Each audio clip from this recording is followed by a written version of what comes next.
हाँ जी, तो in the previous video we watched how to initialise the database for our project. तो इसमें हम आगे कंटिन्यू करते हैं। तो लेट मी डिलीट दिस। ये हो गया था, हमने टेस्टिंग के लिए इसको रन किया था। और एक बार मैं कर्नल भी अपना रीस्टार्ट कर देता हूँ। हाँ जी, तो अब हम एक जो हमारा मेन फंक्शन होगा ना, उसको एक बार उसको शेप दे लेते हैं थोड़ी सी। तो डेफ मेन, क्योंकि तभी पता चलेगा कि हमें करना क्या है, राइट। आगे कौन कौन से और फंक्शन बनाने हैं। तो मेन में सबसे पहले हमें क्या करना है, डाटाबेस को कनेक्ट करना है, राइट। कनेक्ट विद डाटाबेस जैसा अभी किया था हमने। उसके लिए हम जो होस्ट नेम है वो यूज़र से ले लेते हैं। Host is equal to input, तो एंटर होस्ट नेम, जो भी होस्ट नेम है, और यूज़र नेम है उसको भी एज इनपुट ले लेते हैं। एंटर यूज़र नेम, और उसके बाद जो पासवर्ड है उसको भी एज इनपुट ले लेते हैं। Enter password. उसके बाद क्या करेंगे कि अब कनेक्शन ऑब्जेक्ट क्रिएट लेते हैं। Con is equal to D B connect करके आपका फंक्शन है, और उसमें इन तीनों को पास कर देते हैं, एच यू पी को। कनेक्शन ऑब्जेक्ट आपका क्रिएट हो जाएगा। नेक्स्ट स्टेप क्या था, डाटाबेस को इनिशियलाइज करना है ना, तो उसको भी हम कर लेते हैं। इनिशियलाइजेशन का फंक्शन यहाँ पे कॉल करेंगे। उसके लिए क्या चाहिए, डाटाबेस का नाम चाहिए सबसे पहले। तो लिख लेते हैं D B is equal to user से ले लेंगे as an input enter database name. तो जब डाटाबेस का नाम आ गया तो हम क्या करेंगे, इनिट फंक्शन को कॉल कर देंगे, जैसा हमने पहले डायरेक्टली कर लिया था, बस उसको भी एक फंक्शन में लिख दिया, राइट। इनिट में जो डीबी का नाम है और जो कनेक्शन ऑब्जेक्ट है उसको पास कर देंगे, राइट। इतनी सी बात है हमारी करने वाली। तो अब दोबारा से अगर इसको करके देखना है तो हम डायरेक्टली मेन फंक्शन को एग्जीक्यूट करेंगे। पहले ये वाले फंक्शन को एग्जीक्यूट करके अब मेन को एग्जीक्यूट करेंगे उसके बाद, राइट। तो सब फंक्शंस में है हमारे पास, मेन को कॉल करेंगे। जब भी प्रोग्राम रन करना होगा मेन को कॉल करेंगे और कुछ नहीं करेंगे। तो मेन इंटर्न बाकी सब चीज़ों को कॉल करेगा। तो होस्ट नेम है हमारे पास, लोकल होस्ट है। यूज़र का नाम रूट है। पासवर्ड कुछ भी नहीं है यहाँ मेरे पास। डाटाबेस का नाम है बुकिंग। तो डाटाबेस फाउंड आ गया, क्योंकि पहले ऑलरेडी हमने पिछले एग्जीक्यूशन में क्रिएट कर लिया था, राइट। तो ये हर बार चलेगा। अगर आपको थोड़ा सा, क्योंकि टेस्टिंग के टाइम ये होता है कि जब आप क्रिएट करते हो कोई भी सॉफ्टवेयर तो आपको बार बार एग्जीक्यूट करना है। तो ये बार बार भरने की बजाय आप इसको ये कर सकते हो कि यहाँ पे थोड़ा सा कोड लिख दो कि अगर होस्ट नेम में मैं एम्प्टी स्ट्रिंग, मतलब सीधा एंटर कर दूँ, कुछ ना डालूँ, तो अपने आप ये सेट हो जाए लोकल होस्ट, है ना। और मैं कर देता हूँ कि अगर मैं यूज़र नेम कुछ भी मत डालूँ, सीधे ही एंटर मार दूँ at the time of execution, तो user name will be root. और सिमिलरली मैं कर देता हूँ कि अगर पासवर्ड तो बाय डिफ़ॉल्ट मेरा एम्प्टी है ही, अगर आपका कुछ एम्प्टी नहीं है तो आप सेट कर लो ऐसी, राइट। सिमिलरली डाटाबेस पे भी कर लेते हैं कि अगर जो यूज़र एंटर करते टाइम अगर डाटाबेस को ब्लैंक छोड़ दे तो क्या हो, by default database name will B booking, है ना। तो ये सब कर लिया हमने। अब इसको करने का ये फ़ायदा है कि कुछ एरर आ गया है, double equal to sign use करते हैं कंपैरिजन के लिए जी। तो मेन फंक्शन है जो उसको कॉल करेंगे। अब इसका ये फ़ायदा है कि थोड़ा फास्ट हो जाएगा, यहाँ पे हर बार लिखना नहीं पड़ेगा। जब आप टेस्टिंग कर रहे हो बार बार नहीं लिखना पड़ेगा, सीधा एंटर दबा दो तो बाय डिफ़ॉल्ट वो लोकल होस्ट हो जाएगा। अगर सीधा यूज़र पे एंटर कर दोगे बाय डिफ़ॉल्ट रूट हो जाएगा। तो करके देख लेते हैं, एंटर एंटर एंटर एंटर। कुछ भी आपको लिखने की ज़रूरत नहीं है, एंटर दबाना है बस, आपका काम हो जाएगा, राइट। तो इस मेन को for the time being delete कर देते हैं। तो अब हमें इसके बाद क्या करना है, जब हम कनेक्ट हो चुके हैं एक बार, उसके बाद हमें क्या करना है। सबसे पहला यूज़र इंटरफेस होगा। दो ऑप्शन देंगे हम, या तो साइन इन का या रजिस्टर का, राइट। क्योंकि कोई भी अगर इसको एक्सेस करेगा तो पहले उसको लॉगिन करना है, राइट। तो लॉगिन वाला जो फंक्शनैलिटी है वो बना लेते हैं यहाँ पे। अब लॉगिन के लिए एक मेन्यू दे देते हैं। मेन्यू में ट्रिपल कोटेड स्ट्रिंग्स में मैं लिख लेता हूँ कि पहला ऑप्शन जो है वो है साइन इन का, और दूसरा ऑप्शन जो है वो है लेट्स से रजिस्टर का। या तो साइन इन कर लो या रजिस्टर कर लो, या अगर तीसरा ऑप्शन आपको रखना है तो एग्जिट का भी रख लो कि गलती से हो गया भाई एग्जिट कर लो, है ना। तो अब उसमें क्या करेंगे, सबसे पहले इस मेन्यू को प्रिंट कर देंगे कि ये जो सेम चीज़ डिस्प्ले हो जाएगी यूज़र को उसकी स्क्रीन पे। फिर यूज़र को चॉइस देंगे कि C H is equal to input, कि आप अपना चॉइस डाल दो, राइट। और वो इंटीजर होगा तो उसको इंट में कोड कर देते हैं, एंटर योर चॉइस। तो इसमें क्या है कि यूज़र अब 3 चीज़ डाल सकता है, 1 2 और 3, तीनों पे हम स्विच लगा देते हैं एक इफ़ एल्स में कि अगर यूज़र 1 डालता है तो हमें क्या करना है, एक फंक्शन बना लेंगे साइन इन का, उसको कॉल कर लेंगे, है ना। और अगर यूज़र डालता है ऑप्शन 2 तो एक ये हमेशा एक अच्छी प्रैक्टिस होती है कि आप यहीं पे कोड मत लिखने लग जाओ सारा, मॉड्यूलर अप्रोच रखो, एक अलग से फंक्शन बना लो, है ना, कि उस फंक्शन में सारा कुछ आप लिख लो, क्योंकि सेग्रीगेट हो जाएगा कि ऐसे मिक्सअप नहीं हो जाएगा सारा, है ना। तो उसके बाद आपका फिर से एलिफ आ जाएगा कि अगर चॉइस यूज़र की है 3 तो हम क्या करेंगे, कुछ भी नहीं करेंगे, है ना, एग्जिट कर लेंगे डायरेक्टली। तो पास लिख देता हूँ, कुछ भी नहीं करेंगे। तो उसके बाद एल्स में हम लिख देंगे, प्रिंट कर देंगे कि आपका ऑप्शन इनवैलिड था, राइट, दैट्स ऑल। तो ये सब करेंगे, है ना। तो अब ये 2 फंक्शन हमने लिखे, साइन इन और रजिस्टर, तो इस वीडियो में इन दोनों को इम्प्लीमेंट कर लेते हैं। तो पहले इसको एग्जीक्यूट कर देते हैं, कोई एरर नहीं है। फिर इससे पहले मैं एक सेल इंसर्ट कर लेता हूँ, 2 सेल इंसर्ट कर लेता हूँ। उसमें एक में मैं लिख दूँगा साइन इन और एक में मैं फंक्शनैलिटी बना दूँगा रजिस्टर की, राइट। 2 फंक्शन हो गया आपके पास, साइन इन और रजिस्टर। अब साइन इन क्या करेगा, यूज़र को साइन इन करवाएगा, रजिस्टर क्या करेगा, एक नया यूज़र अकाउंट रजिस्टर करवाएगा। दोनों बारी बारी से इम्प्लीमेंट कर लेते हैं। सबसे पहले रजिस्टर देख लेते हैं। अब रजिस्टर को क्या चाहिए कि रजिस्टर को ये है कि कनेक्शन ऑब्जेक्ट तो चाहिए, है ना। तो रजिस्टर को यहाँ पे कॉल करते टाइम हमारे यहाँ कौन ऑब्जेक्ट हमने ऑलरेडी क्रिएट कर रखा है, तो कौन ऑब्जेक्ट पास कर देंगे इसको यहाँ पे, है ना। तो ये साइन इन को भी चाहिए होगा, तो साइन इन को भी यहाँ पे पास कर दो पहले, और इनको दोनों को कौन ऑब्जेक्ट इनके इनपुट में एज अ पैरामीटर पास कर देंगे। अब रजिस्टर में क्या करना है कि सबसे पहले तो क्वेरीज एग्जीक्यूट करनी पड़ेंगी हमें, क्योंकि डाटाबेस के साथ इंटरेक्ट करना है। तो कनेक्शन ऑब्जेक्ट जो पास हुआ है उसको यूज़ करके हम एक कर्सर बना लेते हैं। उसके बाद अब यूज़र क्रिएट करना है, तो यूज़र में हमारे पास क्या था, ये 3 चीज़ थी, यूज़र आईडी थी, यूज़र नेम ईमेल था, पासवर्ड और नाम भी था यूज़र का, ठीक है। उन सब चीज़ों को हम इनपुट करवा लेते हैं। तो सबसे पहले यूज़र से उसका नाम पूछ लेंगे कि भाई आपका नाम क्या है, name is equal to input, enter name. उसके बाद ईमेल या यूज़र नेम ले लेते हैं।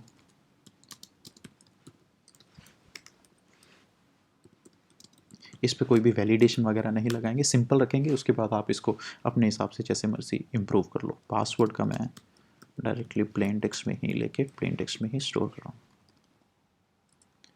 पासवर्ड भी ले लिया। और अब इसके बाद क्या करना है कि नया यूज़र कैसे क्रिएट होगा, यूज़र वाले टेबल में उसकी रो इंसर्ट कर दो, दैट्स ऑल। नया यूज़र कैसे क्रिएट होगा, एक रो इंसर्ट करनी है बस। इंसर्ट इनटू यूज़र वाले टेबल का नाम था यूज़र्स, और उसमें हम 3 चीज़ों में ही इंसर्ट करेंगे, क्योंकि आईडी ऑटो इंक्रीमेंट होता रहेगा। तो हमें क्या क्या इंसर्ट करना है, नेम करना है, ईमेल करना है और पासवर्ड करना है। और उसमें हमें वैल्यूज़ क्या क्या इंसर्ट करनी है, जो यूज़र ने एंटर किया वो इंसर्ट करना है। तो मैं हमेशा रिप्लेसमेंट स्ट्रिंग्स को यूज़ करता हूँ। तो जब भी आपको स्ट्रिंग चाहिए तो डबल कोट्स में लिख दो करली ब्रैकेट्स को। ये तीनों स्ट्रिंग्स हैं तो तीनों मैं डबल कोट्स में लिख देता हूँ, है ना। और अब तीनों को रिप्लेस किस चीज़ के करना है, वो फॉर्मेट में पहले की जगह पे हमें डालना है नेम डालना है, दूसरे वाले की जगह में मुझे ईमेल डालना है, तीसरे वाले में पासवर्ड डालना है। तो डायरेक्टली उन तीनों वेरिएबल का नाम लिख देता हूँ, name comma email comma password. इस चीज़ से उसको रिप्लेस करना है, राइट। तो ये आपकी क्वेरी बन के तैयार हो जाएगी। जब तैयार हो जाएगी तो उसको एग्जीक्यूट कर देना है, राइट।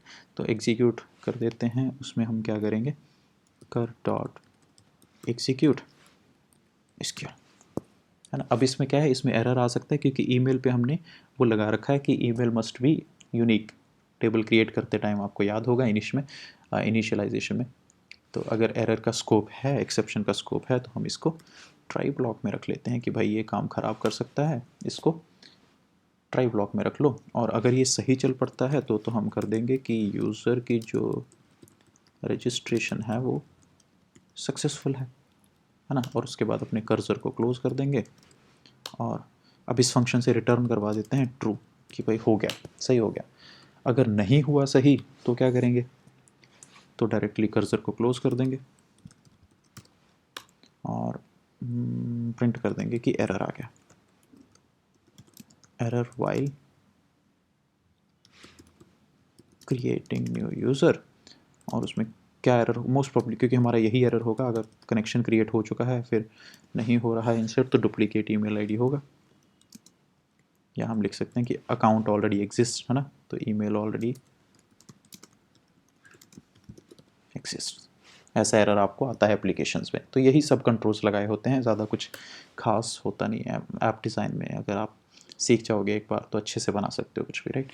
और इस चीज़ में हम रिटर्न कर देते हैं फॉल्स, कि नहीं हुआ। इसको एग्जीक्यूट करें तो कोई एरर हमारे पास नहीं है, तो रजिस्टर फंक्शन भी हमारा बन गया, है ना, रजिस्टर का फंक्शन बन गया। अब साइन इन का देख लेते हैं। अब साइन इन वाले में क्या करना है कि लेट से प्रिंट कर देते हैं, यहाँ पे एक नई लाइन कर देते हैं, थोड़ा सा स्पेस बन जाएगा, log in to your account. उसमें हम सबसे पहले तो वही, ये मैं कॉपी कर लेता हूँ यार, कर्सर क्रिएट कर लेते हैं। और उसमें हमें क्या चाहिए, ईमेल और पासवर्ड चाहिए यूज़र से, है ना। तो ईमेल और पासवर्ड यहाँ से ले लेते हैं। तो इंडेंटेशन का प्रॉब्लम कोई नहीं आना चाहिए, स्पेस एक्स्ट्रा नहीं होनी चाहिए कहीं भी आपके कोड में, ऐसे इंडेंटेशन प्रॉपर होनी चाहिए। अब जब ईमेल और पासवर्ड आ गए तो हमें देखना है कि ये वाली जो ईमेल और पासवर्ड वाली रो है वो डाटाबेस में है क्या। तो क्या करेंगे, SQL is equal to select star कर लेते हैं फ्रॉम किस table, users, where email is equal to, अब क्योंकि ईमेल है स्ट्रिंग होगा तो मैं डबल कोट्स में लिख रहा हूँ इसको, एंड लगाना पड़ेगा, दोनों कंडीशन सही होनी चाहिए, ईमेल भी मैच करनी चाहिए सेम रो में और पासवर्ड भी सेम रो में मैच करना चाहिए, है ना। और इसमें फॉर्मेट स्ट्रिंग में रिप्लेसमेंट डाल देते हैं, दोनों का नाम क्या है, ईमेल और पासवर्ड, तो ईमेल कॉमा पासवर्ड है शायद, हाँ। तो ये आपका क्वेरी बन गया। अब इस क्वेरी को एग्जीक्यूट कर देते हैं, कैसे करेंगे, कर डॉट एग्जीक्यूट SQL। अब इसका रिज़ल्ट जो है वो फेच कर लेते हैं, तो रिज़ल्ट इज़ इक्वल टू कर डॉट फेच। अब फेच 1 एग्जीक्यूट कर देता हूँ मैं यहाँ पे, क्यों, क्योंकि मुझे पता है कि ईमेल यूनिक है तो मैक्सिमम एक ही रो होगी, उससे ज़्यादा होगी ही नहीं, ठीक। और उसमें अब आपने रो काउंट भी पढ़ा है तो मैं एक n वेरिएबल ले लेता हूँ, उसमें मैं इसका रो काउंट स्टोर कर लेता हूँ कि रो काउंट क्या है, ये एट्रीब्यूट है, फंक्शन नहीं है, तो ब्रैकेट्स नहीं आएंगे आपके पास। और अगर आपका जो रो काउंट है इफ़ n अगर वो -1 है, इसका मतलब कोई भी रो नहीं है ना, कोई भी रो नहीं है तो क्या मतलब है, हम कर्सर को क्लोज कर देंगे और हम ये प्रिंट कर देंगे कि भाई आपका जो ईमेल या पासवर्ड था वो गलत था ना। तो उसके लिए मैं लिख देता हूँ कि invalid combination of email and password, है ना। तो लॉगिन आपका फेल्ड, ईमेल और पासवर्ड का जो कॉम्बिनेशन था वो गलत था, इतना सा लिखना है हमें और कुछ नहीं करना है ना। तो अब इसको ये कर देते हैं। अब एल्स वाले पार्ट में क्या करते हैं, एल्स वाले पार्ट में ये कर देते हैं कि भाई प्रिंट कर देंगे कि लॉगिन सक्सेसफुल। हाँ, तो क्योंकि रो है, अगर मान लो -1 नहीं है तो मतलब रो है, अगर रो है तो अब उस रो में अब सब डाटा तो फेच कर ही लिया हमने, तो कौन सा यूज़र है ये, उसके आइडेंटिफिकेशन के लिए उसकी जो यूज़र आईडी है और जो उसका यूज़र नेम है, ये लोकल वेरिएबल्स हैं, डाटाबेस से लिंक नहीं है। ये ध्यान रखना है आपको कि क्वेरी में जो भी वेरिएबल, ये जो क्वेरी में लिखोगे एट्रीब्यूट, ये मैच करना चाहिए आपके डाटाबेस के एट्रीब्यूट के नाम के साथ, टेबल के जो कॉलम्स हैं उनके नाम के साथ एग्जैक्टली। और ये तो लोकल वेरिएबल्स हैं आपके पाइथन के, इनको कुछ भी नाम दे दो लेकिन थोड़ा सा मिलता जुलता दे देंगे तो अच्छा रहेगा। तो अब रिज़ल्ट हमने फेच ऑलरेडी कर लिया था, तो उसमें काफ़ी कुछ होगा रिज़ल्ट में, है ना। तो काफ़ी कुछ में क्या होगा, पहला कॉलम होगा यूज़र आईडी होगा, दूसरा होगा यूज़र का नाम होगा। तो हमें सिर्फ पहले दो ही चाहिए, तो पहला ले लेते हैं और दूसरा ले लेते हैं, राइट। अब कर्सर जो है उसको क्लोज कर देते हैं और ये वाली जो दोनों चीज़ है ना, UID और यूनेम, ये रिटर्न कर देते हैं, रिटर्न UID कॉमा यूनेम, दो चीज़ों को रिटर्न कर देते हैं। तो अब इससे क्या होगा कि थोड़ा सा आपको मेन जो आपका कोड है उसमें थोड़ा सा मॉडिफाई करना पड़ेगा, क्योंकि पहले हमने कुछ भी रिटर्न वैल्यू नहीं रखी थी। तो अब जो रजिस्टर वाला फंक्शन है आपका वो भी कुछ वैल्यू रिटर्न कर रहा है, और जो साइन इन वाला है वो भी रिटर्न कर रहा है ना। तो साइन इन वाला जो कर रहा है वो UID और यूनेम दो चीज़ रिटर्न कर रहा है, तो उसको हम यहाँ पे लिख लेते हैं, है ना। और रजिस्टर वाला जो है वो एक ही चीज़ रिटर्न कर रहा है, उसको हम जैसे यहाँ पे लिख लेते हैं, कुछ भी उसको नाम दे दो कि R is equal to register वाला जो भी वैल्यू रिटर्न करेगा इसमें आ जाएगी। तो अब ये है हमारे पास साइन इन वाला जो एल्स पार्ट है वो तो दो वैल्यू रिटर्न कर रहा है ऊपर, लेकिन जो साइन इन में हमारे पास इफ़ वाला पार्ट है यहाँ पे कुछ भी हम रिटर्न नहीं करवा रहे, तो यहाँ पे भी हम रिटर्न करवा देते हैं, लेट्स से 0,0 करवा दो, है ना। क्योंकि नहीं तो ये अगर कुछ भी रिटर्न नहीं करेगा तो फिर इस स्टेटमेंट में एरर आ जाएगा कि आपके पास क्या क्या असाइन करने को है ही नहीं कुछ, है ना। नन है, सिर्फ एक ही वैल्यू है, तो दो वेरिएबल्स को एक ही वैल्यू नहीं इंसर्ट कर सकते।